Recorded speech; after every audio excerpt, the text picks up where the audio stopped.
I am here to discuss how the 5-day work week is killing America. In the beginning of the 1800s, the work week averaged nearly 70 hours, and by 1900, 60 hours were the norm. Then, for a time, change accelerated, and around the 1920s, the 5.5-day, 44-hour week started. It wasn't until the 1940s that we began the 5-day, 40-hour work week. This is all according to Reva Poor, who's one of the leading experts in the labor laws in the United States, based on 2010, her article in Redefining Work.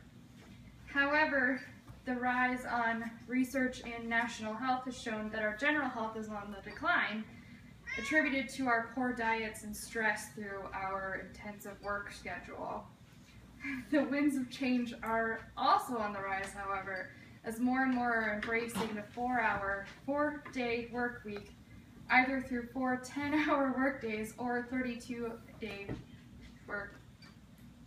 Anyways, tonight I will discuss the benefits behind 4-day work weeks. I will provide examples of companies that are embracing the new schedule, and I will also explore the potential consequences to a shorter work week. The current work week is difficult to manage for the average working person.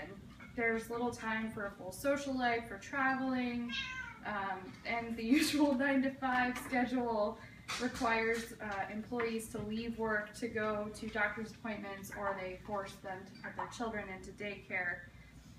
So most people find it easier to enjoy a balanced social life and work schedule through a compressed work week. According to Thomas Mahoney with the California Management Review in 1975, arguments for a reduction in working hours during the first half of the century centered largely on two issues: worker fatigue and participation in citizenship roles. He continued on to say that the more common current arguments thus focus on employee attitudes, reasoning that proposed adjustments in schedules can alleviate dissatisfaction with work, thus contributing to lower turnover, less absenteeism, and to increased productivity.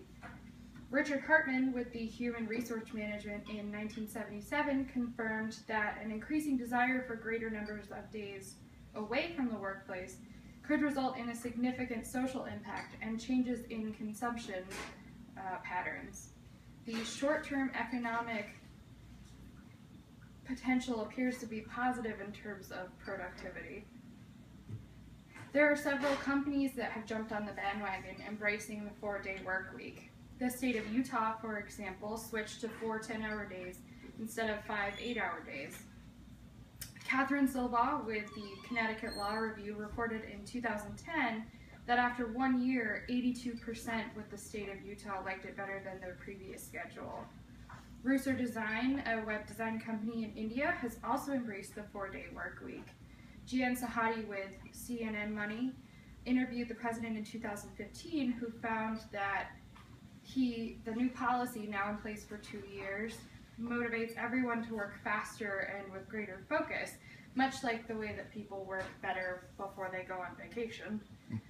The policy has actually been a great talent acquisition and retention tool, since none of his company's Midwest competitors offer a 4-day work week. On a larger scale, KPMG, which is a global audit, tax, and advisory firm, offers the 4-day work week to their employees. Sahadi spoke with Barbara Wankoff, KPMG's Director of Workplace Solutions, who said that they recognize it's a win-win for the company and the employees.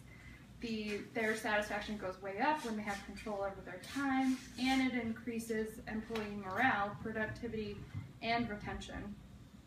While Poor states that one study reports that nearly 80% of employees on compressed work weeks are pleased with their schedule, there are potential consequences to it. B.J. Hodge with the California Management Review found in 1975 that among the undesirable effects of the 4-day work week on employee satisfaction with jobs that are commonly cited are worker fatigue, scheduling problems with others who are on 5-day work weeks, including spouses, the increased financial cost of missing a day of work without a bona fide excuse, and an increased workload on the first day back at the job. However, these consequences can be mitigated by employees who are working from home more. Telecommuting is becoming more popular, and so employees are more likely to work longer days at home than they are in the office because they're more relaxed. So Hattie advises that while the concept of a compressed work week isn't new, since it's been common among nurses and emergency response personnel, for instance, it's not the norm for most jobs. However, having Fridays off will allow fewer commutes, lower commuting expenses, and allow workers to complete all the tasks that don't fit into the short breaks that they have during the 5-day work week. These changes will not be immediate, of course, but they will be impossible if employees don't approach their employers about the possibilities of a compressed work week. If more employers see that employees are interested in a flexible schedule, then they're more likely to be flexible themselves. And as we know, flexibility is a sign of healthiness.